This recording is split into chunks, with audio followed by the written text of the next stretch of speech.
Les risques encourus par les prêtres dits réfractaires. As-tu déjà entendu parler des prêtres réfractaires? Les prêtres dits réfractaires ou assermentés sont ceux qui n'ont pas accepté la constitution civile du clergé. En gros, cette constitution a été décidée le 12 juillet 1790, sans aucune consultation préalable ni de l'épiscopat ni de Rome. Elle faisait des évêques, des curés et des vicaires de simples fonctionnaires élus par des assemblées locales composées de citoyens actifs qui pouvaient être ou non catholiques. Chaque prêtre devait alors prêter serment sur la Constitution et la placer au-dessus de l'autorité du Vatican. Cette réorganisation fut condamnée par le pape Pie VI le 10 mars 1791, ce qui provoque la division du clergé français en clergé constitutionnel et clergé réfractaire. Tu t'en doutes, être un prêtre réfractaire, eh bien c'était dangereux. Mais que risquaient vraiment ces prêtres? Que l'heure est-il arrivée? Je te préviens, le sujet du jour n'est pas très joyeux. En effet, par décret de l'Assemblée, les prêtres qui refusaient de prêter serment disposaient de 15 jours à la parution du décret pour quitter la France. Bon, jusque-là, c'est pas cool, mais ça reste soft. Les messes se disent dans les bois ou dans les maisons privées. Ils étaient sans cesse en danger. Certains prêtres sont déportés sur les pontons de Rochefort ou de Bordeaux, vers la Nouvelle-Calédonie et en Guyane française à Cunamama. Horrible, atroce camp de travail, véritable mouroir de Cunamama. Il suffit de lire les mémoires du général Freytag, ancien commandant en Guyane française, pour toucher du doigt les sévices et abominations par lesquels des prêtres français et belges passèrent avant de mourir. D'abord touchés par le typhus, puis la peste, les quelques survivants devaient endurer la vision des corps profanés avant d'être mis à terre ou servis en dîner. Pour plus d'informations, je vous conseille le livre Cunamama, camp de la mort en Guyane pour les prêtres et les religieux en 1798. Et oui, 1798. Vous allez me dire que je me suis trompé? Eh bien non, les violations massives des droits de l'homme ont continué avec une sauvagerie sans nom, longtemps après la mort de Robespierre. Parmi les prêtres réfractaires à la constitution civile,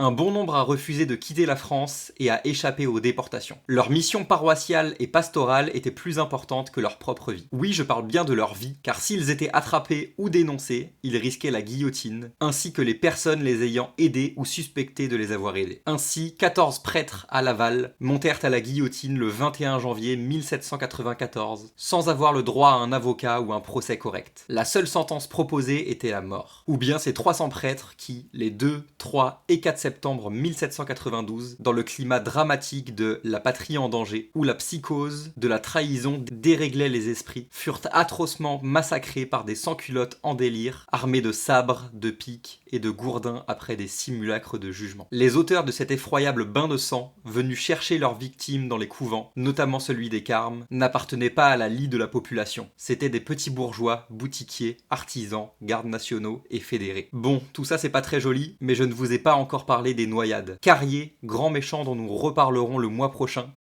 appelait ça les déportations verticales. Je vous laisse imaginer la folie de ce mec. Enfin bref, le 16 novembre 1793, à Nantes, l'infâme Carrier fait noyer 90 prêtres réfractaires dans la Loire. Alors là, vous me direz, 90, c'est beaucoup pour un petit mec tout seul. C'est grâce au témoignage d'un survivant, l'abbé Julien Landau, curé de Saint-Liphard, que nous savons ce qu'il s'est passé. Le 25 octobre, le comité révolutionnaire de Nantes emmène 90 prêtres dans une prison flottante, la Gloire. Le plan de Carrier, on l'a compris, est de faire transférer les malheureux sur des barques qui seront coulées au milieu du fleuve. La veille, le 15 novembre, il a demandé au commandant chargé de la surveillance des prêtres de supprimer toute garde cette nuit-là afin qu'il n'y ait pas de témoins de la noyade. Il fait même preuve d'un machiavélisme admirable en faisant croire aux prisonniers qu'ils seront emmenés la nuit suivante au château de la Musse. S'attendant à être transférés, les prêtres ne s'alarment pas. Ils obéissent sagement quand on leur demande de monter 2 par 2 sur le pont. Ils sont fouillés, dépouillés des objets de valeur conservés sur eux. On leur demande même de retirer leurs vêtements et leurs chaussures. Ils sont alors liés à 2 et jetés à l'intérieur des barques. Le témoignage d'un canonnier réveillé alors qu'il ne devait pas y avoir de témoins est hallucinant. J'entendis les plus grands cris à partir du bateau qui venait de se séparer de moi et, à la faveur du silence de la nuit, j'entendis parfaitement que les cris de ceux que j'avais entendus auparavant étaient ceux des individus renfermés dans la gabarre que l'on faisait périr de la façon la plus féroce. Je réveillai mes camarades du poste, lesquels étant sur le pont, ont entendu les mêmes cris